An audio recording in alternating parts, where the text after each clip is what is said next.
On this edition, I'm going to break down and predict the upcoming fight in the UFC on FX5 card between Travis Browne and Antonio Bigfoot Silva.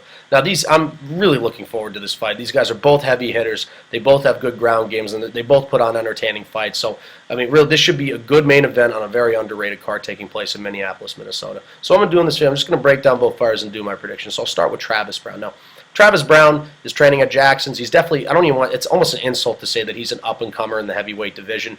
He continues to work his way up. He's put on impressive performances. He's finishing fighters left and right. This is a big up-and-talent fight for him. Bigfoot Silva's a top 10 heavyweight, once considered, potentially a top 5 heavyweight at his time when he was putting together the wins. So this would be a big win for him if Travis Browne is to win this fight. And what Travis Browne brings to the table, he's got a boxing and Muay Thai background. He's a very dynamic striker in the stand-up. He's got good athleticism, good speed, good pop in his step, explosiveness. He's just an absolutely explosive fighter, and good footwork. He utilizes the octagon very well. He doesn't so much just stand in the pocket. He's constantly giving you multiple looks, and he pops forward. He throws with volume. He checks with leg kicks. He goes to the body, to the leg, to the head. And it's also, he closes the distance very well. Go back, watch the flying knee he threw on Chad Griggs. He's got good power to him. Chad Griggs has a chin of steel, but that probably would have knocked out practically any other fighter with that flying knee. Connected clean. The Superman punch he threw on Stefan Struve, he has a lot of weapons in his arsenal, Travis Browne. And it's his speed, his athleticism, and his power. They all complement each other so well, and obviously his long frame that he does have. He is at a reach disadvantage in this fight. He does have a 78-inch reach to Bigfoot Silva's 82, but his speed should make up for this reach disadvantage. And like I said, he's got good power. Just like mostly any heavyweight, if he connects with you, he's going to put you to sleep. And he also possesses a really good chin. He's never been finished before. He really can stand the pocket, and he can take the strikes. The question is, though, can his chin withstand the strike of a fighter the size and with the power of Bigfoot Silva? In Travis Browne's game, he's a purple belt in Brazilian Jiu-Jitsu. He does have a good top game. He can do takedowns. Will he take down a fighter like Bigfoot Silva? I personally don't see it.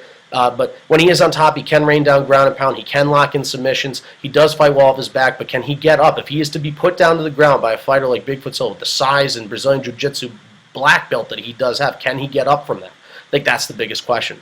So a couple things. Obviously, he's at a reach disadvantage. He does have the better chin in this fight. He is the faster fighter in this fight.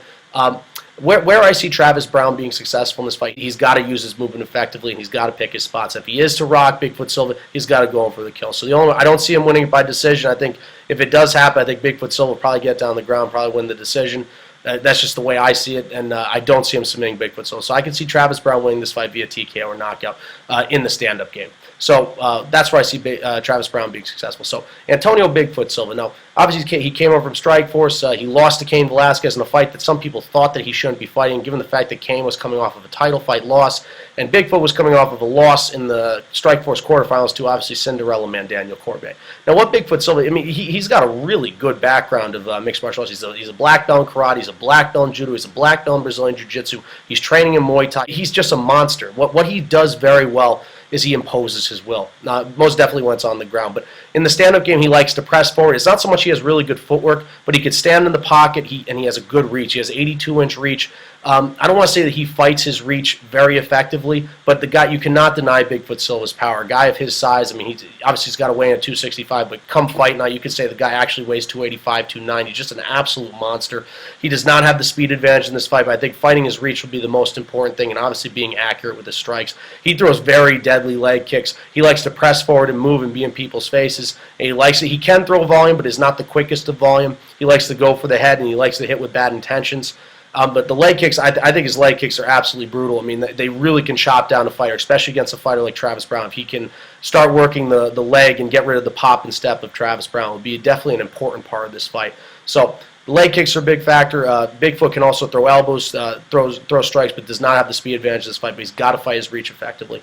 In the ground game, Bigfoot Silva is not the most explosive guy, but he likes to press people up against the cage. But like I said, he's very good at imposing as well on the clinch. He likes to wear you down, let you know that his size is on top of you. He's going to work. He's going to make you work. He's going to almost beat you down mentally and physically. Then when he does, he's going to throw you down the ground. And I think, honestly, he's one of the better guys at ground and pound, posturing up. His ground control is unreal. If he gets you down the ground, he's going to keep you down there. He's got a long body.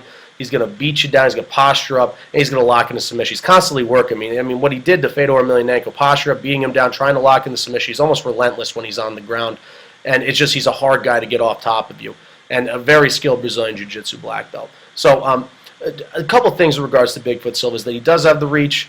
He does not have the speed advantage in this fight. He does have a questionable chin, though. It's most definitely questionable. Daniel Cormier tested it. Cain Velasquez tested it. We've seen people wobble him before. It's just a matter of Travis Browne could smell blood in the water and finish him if he is to wobble Bigfoot Silva. And obviously, Bigfoot Silva, I'd give Bigfoot Silva the grappling advantage in this fight, no doubt about it. If he does get to the ground, he will be successful. That obviously leads me into my next point, is that where will Bigfoot Silva be successful? You could try and keep it standing. I mean, he does have a good stand-up, but like I said, I'm still giving Travis Browne the slight strike advantage, given his speed and athleticism and his dynamic striking.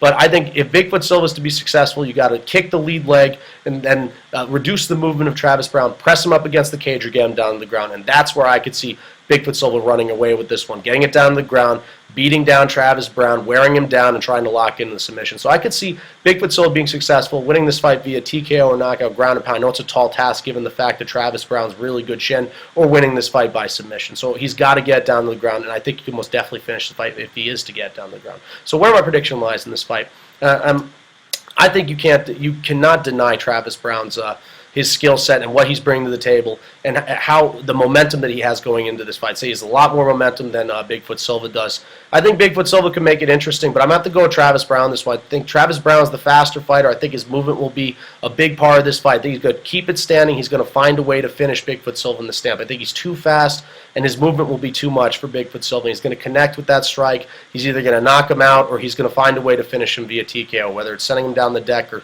spilling blood in the water and beating him up on the feet. So I'm going to take Travis Browne defeating Bigfoot Silva at the UFC on FX5 card and inching one step closer to another big fight in the heavyweight division. So Travis Browne defeats Bigfoot Silva via TKO or knockout.